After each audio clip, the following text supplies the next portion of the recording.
the betrayal, and the beginning. Welcome to Twisted Heartstrings. Don't forget to like and subscribe to the channel for more amazing stories. The wedding that never was.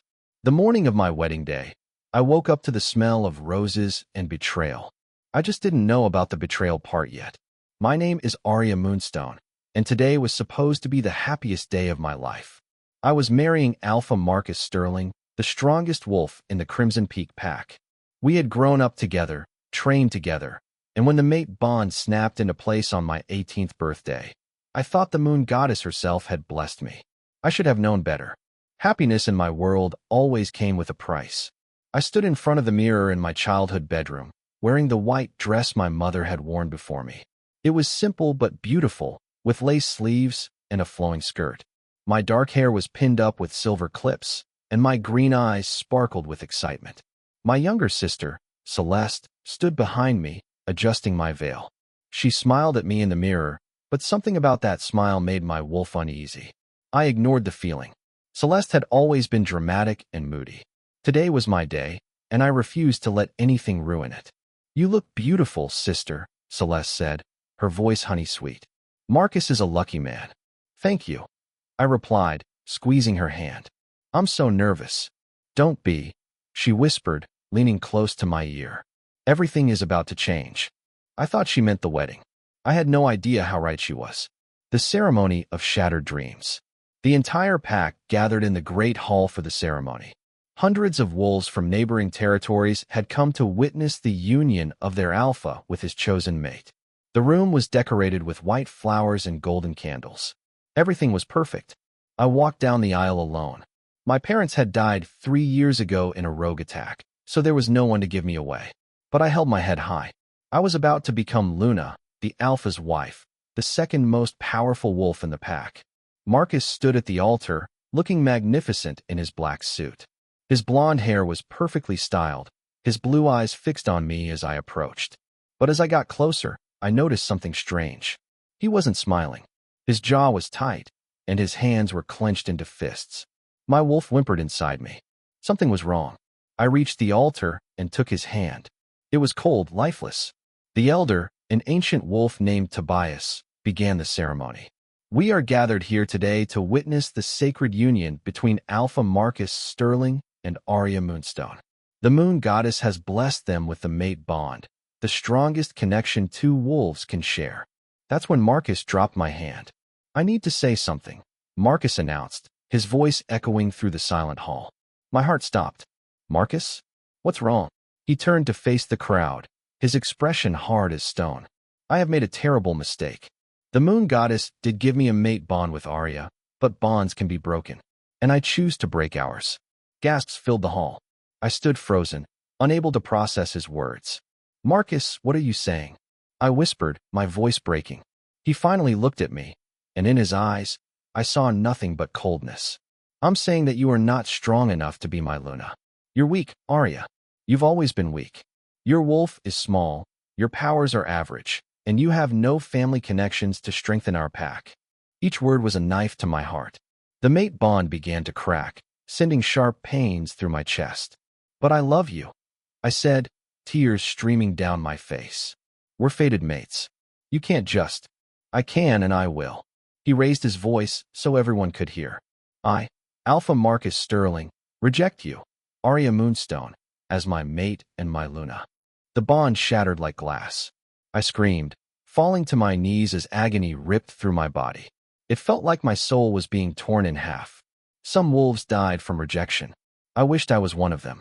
Through my blurred vision, I saw Marcus step away from me. And then I saw her. Celeste walked up to the altar, wearing a red dress that matched her auburn hair. She smiled that same smile she'd given me in the mirror. "I'm sorry, sister," she said, not sounding sorry at all. "But Marcus and I are in love. We have been for months." The sister's betrayal. Marcus took Celeste's hand and pulled her close. "Celeste has everything you lack. Her family connections through our mother's side will bring us alliances with 3 neighboring packs. She's a strong fighter, a brilliant strategist, and she understands what it takes to lead." I looked up at them from the floor, my body still shaking from the rejection pain. "How long?" I managed to ask. Celeste tilted her head, pretending to think. About 6 months, I think. It started that night you went to visit the southern border for patrol duty. Marcus came to comfort me because I said I was lonely. One thing led to another, and well. She shrugged, smiling sweetly. 6 months. They had betrayed me for 6 months while I planned a wedding. While I smiled and laughed and dreamed of our future together. You're my sister, I whispered. How could you? Oh, Arya, Celeste sighed, kneeling down to look me in the eyes. You were always too good, too kind, too perfect. Everyone loved you, even though I was prettier, smarter, and more ambitious. I was tired of living in your shadow, so I took the one thing you wanted most. She stood up, brushing off her dress as if I was dirt on her clothes. Marcus addressed the crowd again. Arya Moonstone is hereby stripped of her rank and her place in this pack. She is banished from Crimson Peak territory, effective immediately. No, I gasped. Marcus, please. It's winter. The blizzard season has started. If you send me out there, I'll die. Then you should start walking, Celeste said cheerfully. The ceremony must continue. Marcus and I have a wedding to finish. I looked around the hall, searching for someone, anyone, who would stand up for me. I saw faces I'd known my whole life. Beta James, who I'd helped train for his position. Healer Margaret, whose daughter I'd saved from drowning last summer. Young Thomas, who I'd tutored every week for 3 years. Not one of them met my eyes. They all looked away, too afraid of their alpha to defend me.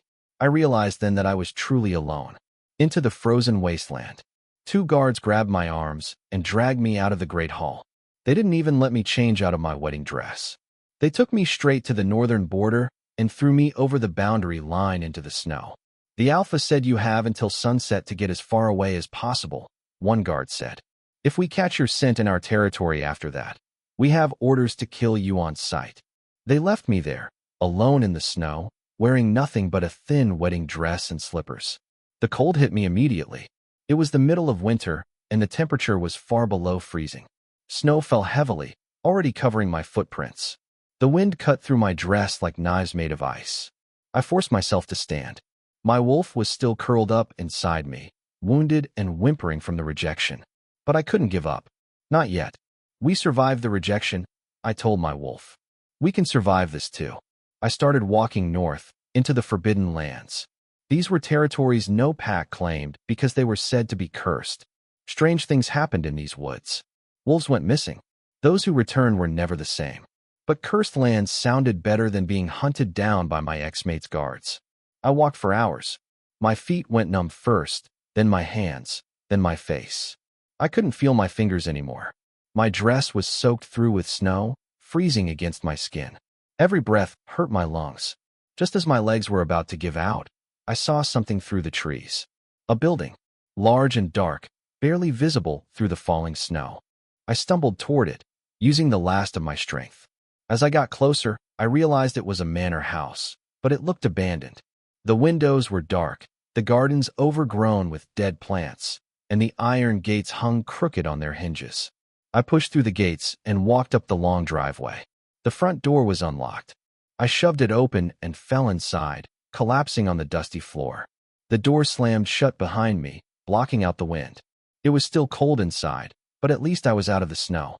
I lay there on the floor, too exhausted to move. This was it. This was where I would die. Alone, betrayed, frozen in an abandoned house that no one would ever find.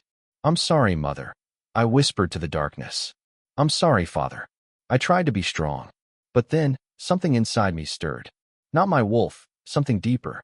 A voice that sounded like my grandmother, who had died when I was young. Get up, child. Your story doesn't end here. It begins here. The manor's hidden secrets. I don't know where I found the strength, but I forced myself to sit up. I couldn't see much in the darkness, but I could make out shapes.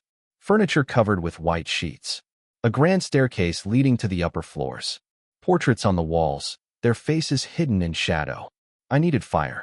Without heat, I would be dead by morning. My hands were shaking so badly I could barely move my fingers, but I crawled across the floor, searching. There had to be a fireplace somewhere.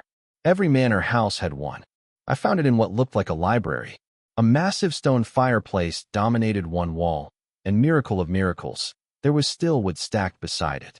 It was old and dry, but it would burn. The hard part was lighting it. My fingers were too numb to hold anything properly, and I had no matches or flint. That's when I remembered something my father taught me. Wolves could create fire if they were desperate enough.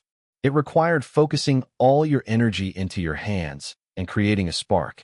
I'd only done it once before, when I was 12 and showing off for my friends. But I had to try. I held my shaking hands over the wood and closed my eyes. I thought about everything I'd lost today. My mate, my sister, my pack, my home. I thought about the betrayal, the pain, the rejection. And I thought about surviving. Heat built in my chest, flowing down my arms into my hands. I felt a tingle, then a spark, then suddenly, flame. The wood caught fire, and within minutes, I had a roaring blaze going. The heat was the most beautiful thing I'd ever felt. I dragged myself closer to the flames, letting the warmth seep into my frozen body. Slowly, painfully, feeling returned to my fingers and toes. It hurt worse than the cold, like 1,000 needles stabbing me, but I welcomed the pain. Pain meant I was alive. As the room warmed up and my vision cleared, I looked around properly for the first time. This wasn't just any library. The walls were lined with hundreds of books, from floor to ceiling. Ancient texts bound in leather, scrolls tied with ribbon, journals stacked on every surface.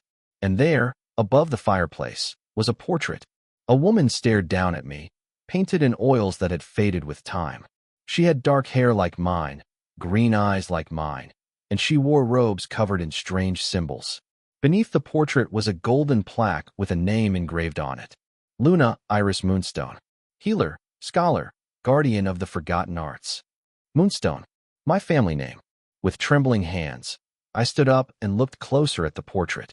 The woman in the painting looked exactly like my grandmother, but younger. My grandmother had died when I was 7, but I remembered her stories about the old ways, about magic that modern wolves had forgotten. Grandmother, I whispered, is this your house? I searched the library with new urgency. On the desk, I found a journal bound in green leather. I opened it carefully, and the first page read, "This manor is a sanctuary for those the world has cast aside. If you have found this place, it is because you needed to. Welcome home, granddaughter." My hands shook as I read the words. She had known. Somehow, my grandmother had known that one day I would need this place. I spent the rest of the night reading her journal by firelight. She wrote about being rejected by her own mate, about being cast out for practicing the old magic. She wrote about building this manor in the Forbidden Lands, where she could live freely and help other rejected wolves. She wrote about power that came not from strength, but from knowledge, not from dominance, but from compassion. And she wrote about revenge. The best revenge is not to become like those who hurt you. The best revenge is to rise so high that they must look up to see you. Build something they can never take away. Become someone they can never break. The first dawn of freedom. When morning came, I was still alive. Barely, but alive. The fire had died down to embers, and pale sunlight filtered through the dusty windows. I stood up, my body aching but functional, and explored the manor properly. It was huge. 3 floors, dozens of rooms, and a basement that seemed to go on forever. Most of it was covered in dust and cobwebs, abandoned for years. But in the library and a few other rooms, I found supplies my grandmother had left behind. Dried herbs and medicines, preserved food in sealed jars, warm clothes stored in chests, books on healing, on herb lore, on ancient magic, everything I needed to survive. But more than that, I found a purpose. My grandmother's journal was like a roadmap. She explained how to use the herbs to make healing potions, how to strengthen my wolf abilities through meditation and training, how to protect the manor with wards and spells. She had created this place as a haven for wolves who had nowhere else to go. And now it was mine. I looked down at my ruined wedding dress, stained with dirt and torn at the hem. I took it off and threw it into the fireplace, watching it burn. That Arya was gone. The weak, naive girl who believed in fairy tales and happy endings had died in the snow. From her ashes, something new was rising. I put on warm clothes from my grandmother's chest, wool pants, a thick sweater, and sturdy boots. They fit perfectly, as if she had known my size. I tied my hair back, washed my face with ice-cold water from the well I found behind the manor, and looked at my reflection in a cracked mirror. My green eyes no longer looked soft. They looked hard, determined, fierce. "I am Arya Moonstone," I said to my reflection, "granddaughter of Luna Iris. I am not weak. I am not broken. I am not defeated. My wolf stirred inside me, wounded but not dead. She howled in agreement. They threw me away like garbage. They thought I would freeze and die. They thought I was nothing without them. I smiled, and it was not a kind smile. Let's show them how wrong they were. I walked out of the manor into the crisp morning air. The snow had stopped, and the sun glinted off the frozen landscape. The forbidden lands stretched around me, wild and untamed and beautiful. This was my territory now, my kingdom, my home, and I was going to turn it into something magnificent. Winter had just begun, and it was going to be the longest, hardest winter of my life. But I welcomed the challenge, because when spring finally came, I would be ready. Ready to show Marcus what he had thrown away. Ready to show Celeste what real power looked like. Ready to show my old pack what happened when you underestimated an Omega. The Manor of Moonstone was about to wake up after decades of sleep. And with it, a Luna was about to rise from the ashes. 3 months of rebirth. 3 months had passed since the day of my rejection, and I barely recognized myself anymore. The mirror in my grandmother's bedroom showed a different woman now. My body was lean and strong from chopping wood and hunting in the forest. My hands, once soft and delicate, were calloused and capable. My eyes held a sharpness that hadn't been there before, the look of someone who had survived the impossible. The Manor of Moonstone had transformed along with me. What was once a dusty, abandoned house was now a warm and thriving home. I had cleaned every room, repaired broken windows, and fixed the roof before the heavy snows came. The fireplaces roared with heat, the kitchen was stocked with preserved food I'd made myself, and the gardens were ready for spring planting. But my greatest achievement was the work I'd done on myself. Every day, I studied my grandmother's books. I learned about herbs that could heal any wound, plants that could boost a wolf's strength, and ancient rituals that modern packs had forgotten. I practiced shifting faster, running longer, and fighting harder. My wolf, once small and timid, grew stronger with each passing day. I wasn't the weak Omega Marcus had rejected anymore. I was becoming something else entirely. The Forbidden Lands weren't cursed like everyone believed. They were just wild and untamed.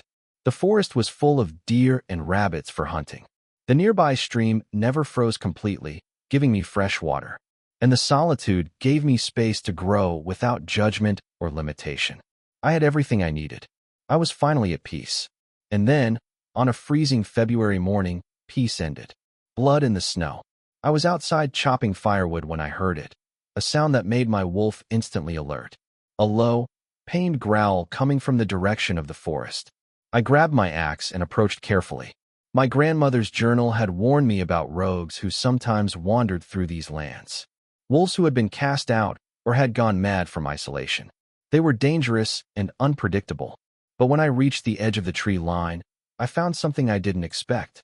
A man lay collapsed in the snow, leaving a trail of blood behind him. He was massive. Even lying down, I could tell he was well over 6 feet tall with broad shoulders and powerful muscles. His dark hair was matted with ice and blood, and his clothes were torn to shreds.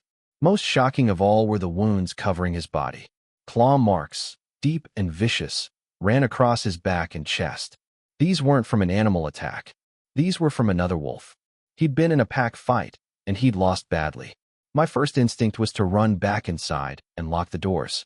A strange male wolf this close to my home was dangerous. He could be a rogue, a criminal, or worse. But as I stood there watching him shiver and bleed into the snow, I heard my grandmother's voice in my head. The Manor of Moonstone is a sanctuary for those the world has cast aside. I cursed under my breath.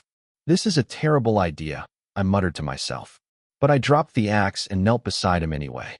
He was barely conscious, his breathing shallow and rapid. His skin was ice-cold to the touch. If I left him here, he would be dead within the hour. "Can you hear me?" I asked, shaking his shoulder gently. His eyes fluttered open, and I gasped. They were the most unusual color I'd ever seen, silver, like moonlight on water. Those eyes focused on me with surprising intensity, despite his condition. "Run," he whispered, his voice rough and strained. "Dangerous, not safe." "You're warning me about you?" I asked, raising an eyebrow. "You can barely move." "Others, coming." He managed before his eyes rolled back, and he lost consciousness completely. "Others coming." That was not good news. I made a split-second decision. I couldn't carry him. He was far too heavy, but I could drag him. I grabbed his arms and pulled with all my strength, digging my heels into the snow. It took me nearly 20 minutes to drag him the 50 yards to my front door. By the time I got him inside, I was sweating despite the cold, and every muscle in my body was screaming. I hauled him across the floor to the library, where the fire was already burning, and collapsed beside him, breathing hard. "You better be worth this," I panted, looking at his unconscious face. Now that he was in better light, I could see him more clearly. He was younger than I'd first thought, maybe mid-20s. Despite the blood and dirt, he had a strong, handsome face with sharp cheekbones and a stubborn jaw. Scars crisscrossed his skin, old ones that had healed into silver lines. This man was a warrior. But right now, he was a patient who needed help. I grabbed my grandmother's medical supplies and got to work. The healer's art. Healing the stranger took all night. His wounds were severe, deep claw marks that had torn through muscle and scraped bone. Whoever had attacked him had meant to kill him. The fact that he'd survived it all spoke to his strength. I cleaned each wound with alcohol made from fermented berries, a recipe from my grandmother's journal. He groaned in pain but didn't wake up. I packed the wounds with a poultice made from comfrey, yarrow, and honey to prevent infection and speed healing. The worst injury was a deep gash across his ribs. I had to stitch it closed with thread and a needle, my hands steady despite my nervousness. My grandmother's journal had detailed instructions, but reading about stitching wounds was very different from actually doing it. "Sorry," I whispered as I worked, even though he couldn't hear me. "I'm doing my best." By the time dawn light crept through the windows, I had bandaged all his wounds and covered him with every blanket I owned. His breathing had steadied, and his color was slightly better. I sat back against the wall, exhausted but satisfied. He would live. Whether that was a good thing or not remained to be seen. I must have dozed off because the next thing I knew, sunlight was streaming through the windows, and someone was watching me. I jerked awake to find the stranger sitting up, his silver eyes fixed on me with an unreadable expression. "You saved my life," he said. His voice was deeper now, stronger, though still rough around the edges. "I did," I agreed, standing up and keeping my distance. "Want to tell me why you needed saving?" He looked down at his bandaged torso, then back at me. "You're a healer. I'm learning to be one. You're my first major patient. Congratulations on not dying." A small smile tugged at his lips. "Thank you for taking the risk." "Who attacked you?" I asked directly. "And who's coming after you?" His smile faded. "My name is Kale. I was the beta of the Silverfang pack, north of here. My alpha," he went mad with power, started killing pack members who questioned him, forcing wolves into dangerous situations. I challenged him to stop the bloodshed. "Let me guess," I said dryly. He didn't take that well. He had his loyalists ambush me. 5 against 1. I killed 2 before they overwhelmed me. Kale's jaw tightened. "I managed to escape, but they're hunting me. If they find me here, they'll kill anyone who helped me." I should have been afraid. I should have thrown him out right then. Instead, I felt a strange calm settle over me. "Let them come," I said quietly. "This is my territory. My home. No one takes anything from me ever again." Kale stared at me like he was seeing me for the first time. "You're not afraid." I was rejected by my mate, betrayed by my sister, and cast out to die in winter, I said. I survived all of that alone. A few angry wolves don't scare me anymore. Something shifted in his silver eyes. Respect, maybe, or understanding. "You're an Omega," he said, not as an insult, but as an observation. "But you don't feel like one." "Maybe I never was one," I replied. "Or maybe I'm just something new." Unlikely alliance. Over the next few days, Kale healed with remarkable speed. Whatever else he was strong. By the 3rd day, he was walking around the manor, insisting on helping despite his injuries. "You don't have to do that," I said, watching him awkwardly try to chop vegetables with one arm still bandaged. "You saved my life and gave me shelter," he replied. "The least I can do is not be useless." I had to admit, having another person around was strange, but not unwelcome. For 3 months, I'd had no one but my wolf for company.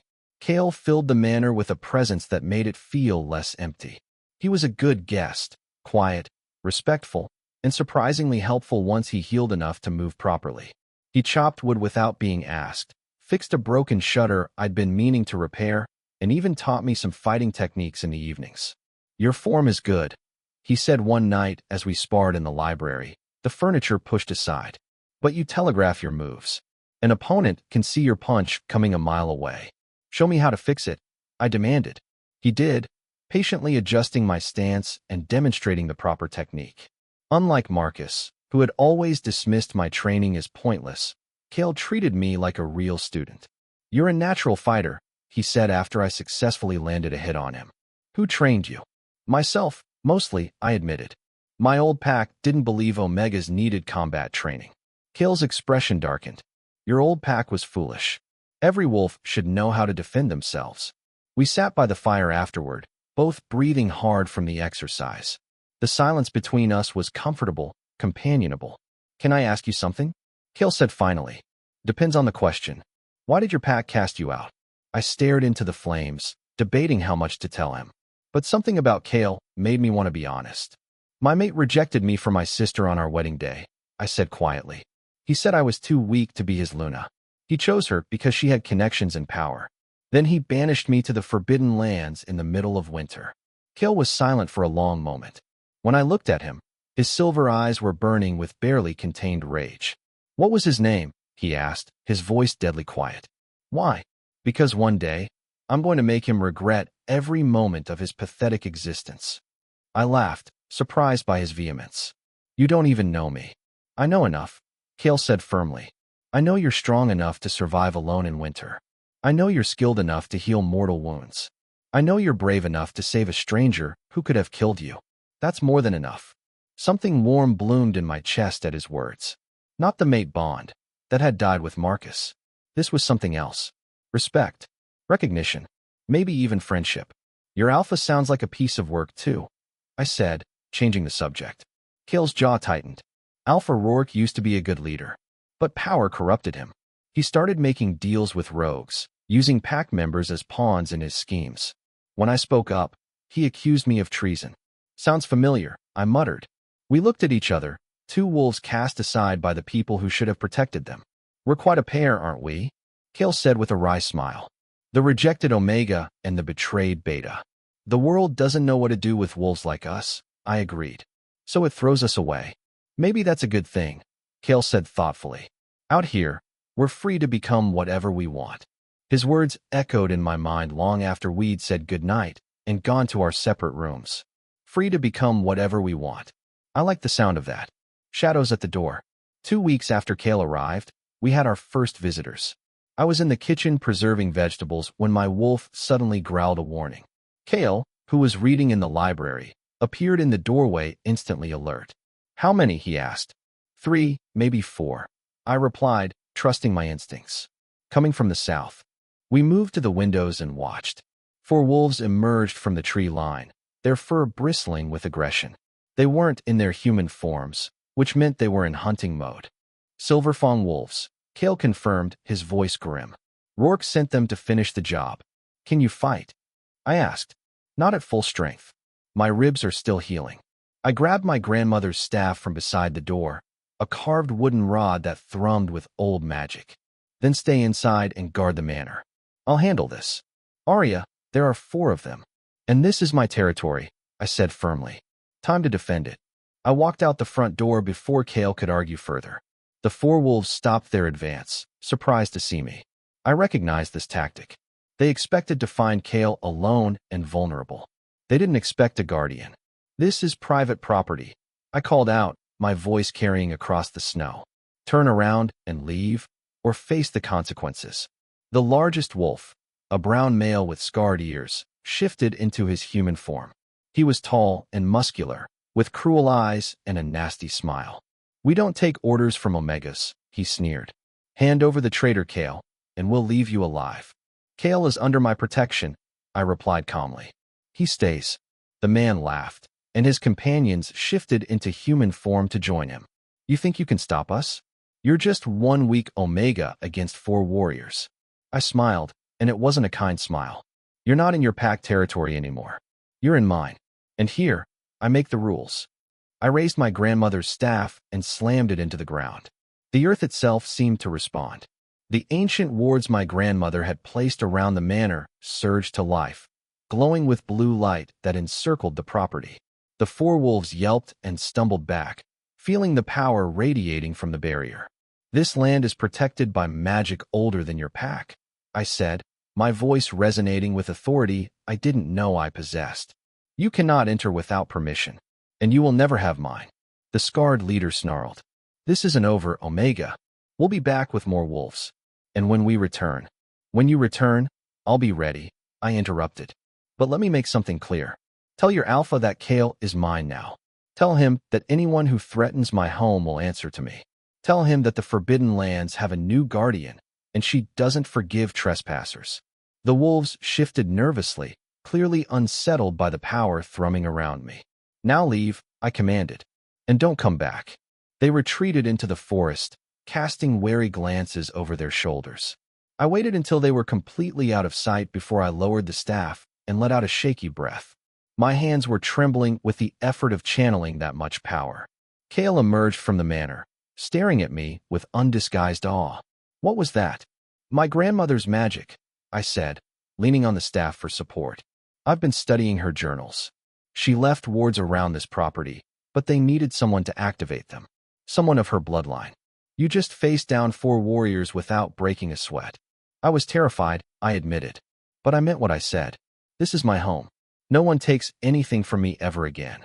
Kale walked over and, to my surprise, knelt in the snow before me. "I pledge myself to you, Arya Moonstone. You saved my life, gave me shelter, and protected me when you had no obligation to. I am yours if you'll have me." I stared down at him, this powerful warrior kneeling in my garden. "I don't need pledges, Kale. I need friends," he offered, looking up with those silver eyes. "Allies? Family." The word family hit me harder than expected. I'd lost my blood family years ago, and I'd thought I was alone forever. "Family," I repeated softly. "Yes, I need that." Kale stood and smiled, a real, genuine smile that transformed his usually serious face. "Then you have it. We're family now, Arya. You and me against the world." Whispers on the wind. That night, as we ate dinner by the fire, Kale told me more about his pack. About the wolves who had stood with him against the corrupt alpha. About those who had been punished for their loyalty. "There are others out there like us," he said quietly. "Wolves who were cast out for doing the right thing. Wolves who lost everything for standing up to tyrants." An idea began to form in my mind. A dangerous, ambitious, impossible idea. What if they could come here? I asked slowly. Kale looked up sharply. "What?" "This manor is huge. There are dozens of empty rooms. The land is fertile and protected. My grandmother built this place as a sanctuary for rejected wolves." I leaned forward, excitement building. What if we opened it to others? What if we created a safe place for wolves who have nowhere else to go? Kale paused, considering. "That's brilliant. And terrifying." "Most good ideas are," I said with a grin. "It would also make you a target," Kale warned. "Every corrupt alpha would see you as a threat. You'd be offering refuge to their enemies." "Good," I said firmly. "Let them come. I'm done being afraid." Kale studied me for a long moment, then nodded. "Then let's do it. Let's build something new. A pack for the packless. A home for the homeless." We spent the rest of the night planning. Kale knew wolves from various packs who had been cast out or forced to flee. I had the space and the resources. Together, we could create something that had never existed before. A pack built not on strength and dominance, but on loyalty and compassion. As I fell asleep that night, I felt something I hadn't felt in months. Hope. The Manor of Moonstone was about to become more than just my home.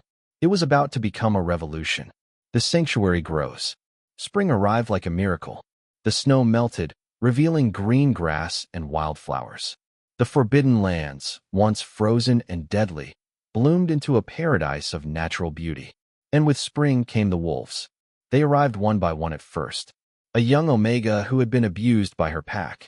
An elderly healer who was cast out when he became too old to work. A pair of teenage siblings whose parents had been killed by rogues, leaving them with no protection. Kale had sent word through secret channels about the sanctuary. Within 3 months, 23 wolves had found their way to the Manor of Moonstone. I welcomed them all. The manor was no longer quiet and empty. It was filled with life, laughter, and purpose. We planted gardens together, hunted in groups, and trained every evening in combat and survival skills. The elderly healer, whose name was Edmund, taught me advanced healing techniques while I shared my grandmother's herbal knowledge. We weren't a traditional pack. We had no alpha claiming dominance, no hierarchy based on strength. Instead, we worked as a community. Everyone contributed according to their skills. Everyone had a voice in decisions. Kale became my right hand, helping organize patrols and training sessions. Despite having no alpha authority over him, he followed my lead without question. The others did the same, looking to me for guidance not because I forced them to, but because I had earned their trust.